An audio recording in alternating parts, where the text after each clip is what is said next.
All right, this is my assessment of the lungs and thorax. First, we're going to start posteriorly. We're going to start with the back. First, I would inspect the skin. I would inspect how he's breathing as well. With the skin, I make sure that the color is even, it's appropriate for his ethnicity, no lacerations, no abnormal markings, no abnormal moles either. I would feel the skin just to make sure that his skin is warm and dry. I would inspect his breathing, the rate and the depth at which he's breathing. It looks like he is breathing comfortably. Do you currently have any discomfort with breathing? No. Very good. All right, and then I will start palpating the back. First, I'll start up here. Feel the scapulae, making sure that the scapulae is symmetrical, and it is. Palpate down the back, looking for any masses, any abnormalities there, but none are there. Now I'm going to inspect his spine. I'm going to feel the vertebral prominence at C7, which is right here. And then I'm going to follow the spine all the way down, making sure everything is straight. And it is very good. I would also try to monitor for any kyphosis, which is the curvature of the upper back, or any scoliosis, which is a lateral curve in the back, but none are present. I will also look laterally, looking at his anteroposterior transverse ratio, and I see that it is at a 1:2 ratio, which is normal. Barrel chest, as seen with people with COPD, for example, theirs would be at a 1:1 ratio, and their chest would kind of come out a little bit more. And the ratio for chest to back would be about equal. But that is not present. All right. Next, I will auscultate the back.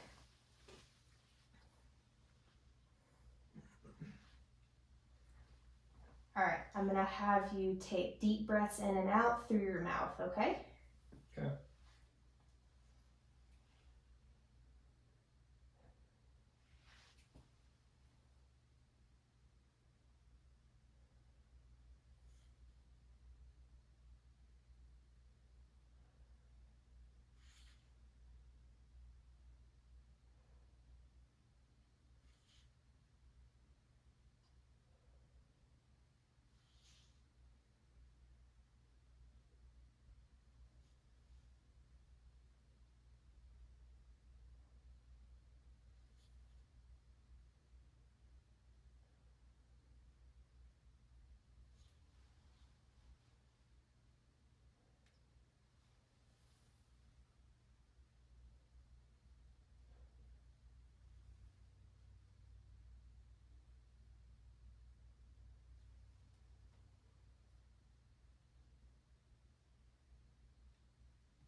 All right. Very good. And there I was using kind of a ladder technique to listen to all the lung fields, listen to all the lobes. Up higher in the back near the scapula area, I mainly heard bronchiovesicular sounds. The duration of inspiration and expiration were about the same. And then down lower here, I mainly heard vesicular sounds, where the inspiration was a little bit longer than expiration. All right, and now I'm going to, in order to determine what is normal and abnormal, I was also listening for any adventitious sounds, such as rails, crackles, wheezes, but none of those are present. Now I'm going to percuss the back. So you're gonna feel me kind of have my finger on your back, and you're gonna feel me tap my own finger, okay? Okay. All right. I'm gonna go in between here.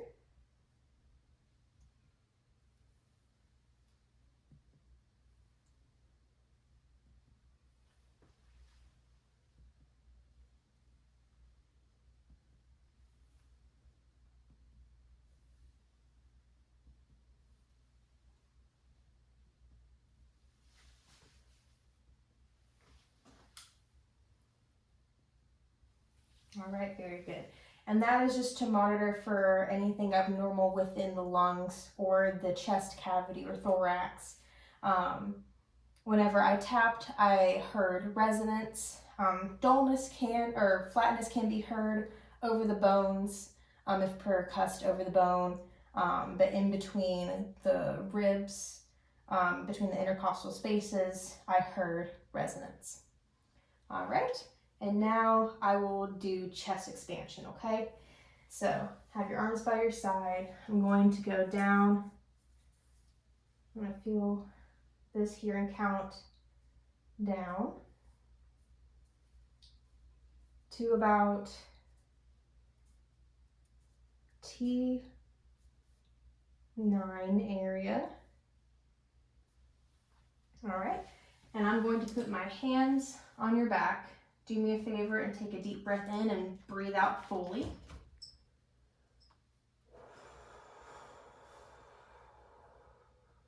All right, now take a deep breath in. Very good. All right, and with that, my thumbs moved apart equally, which tells me that he has equal chest expansion bilaterally. All right, now we are going to start the interior portion, so I'm going to have you turn around.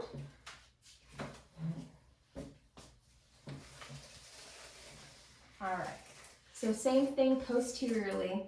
I would look at the skin, look at his breathing, making sure that he's breathing comfortably. There's no retractions, there's no accessory muscles being used. The rate and depth is normal, as I can see here. I would also palpate the thorax here. And no masses or anything are felt there. The skin should feel dry. The color should match the rest of his body, should be appropriate for his ethnicity. And also anteriorly, you can look at the lips, making sure that there's no cyanosis. Taking a look at the nail beds, making sure there's no clubbing, no cyanosis in the nail beds either, which none are present. Now I'm going to auscultate the lungs anteriorly. All right, same thing. I'm going to have you just take deep breaths in through your mouth and out through your mouth, okay? Okay.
All right, very good.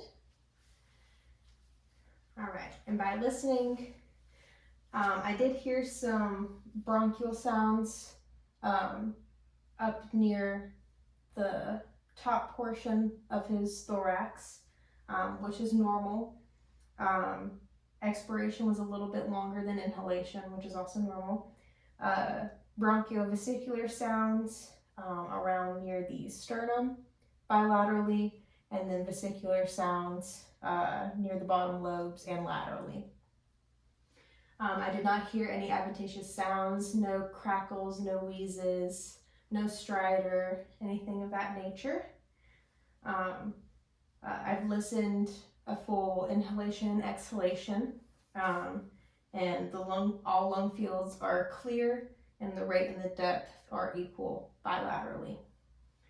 Now I'm going to percuss the anterior portion of the thorax. So I'm just going to go in between the ribs here.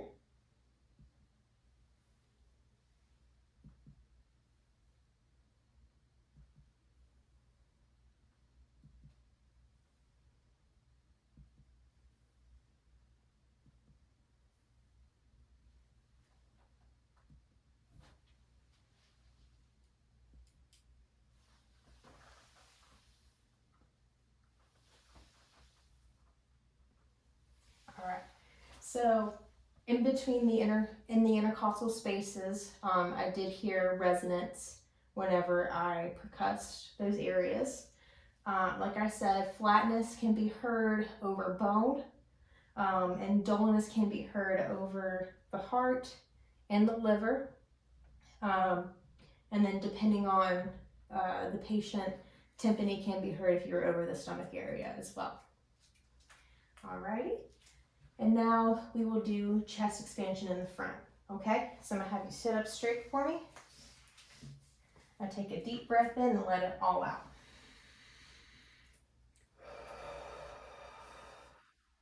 Now take a deep breath in. Very good. All right, you can relax. So my thumbs moved apart equally on both sides, meaning that he has equal chest expansion here. One other thing, during my assessment of the thorax and the lungs, I would take a look at his sternum as well, making sure that it is straight, that it's not sunken in or pointing out. Sunken in would be pectus excavatum, and if it's pointing, or if it's outward, that would be pectus carneum, I believe, carnitatum. But neither of those are present here. And that completes the thorax and the lungs.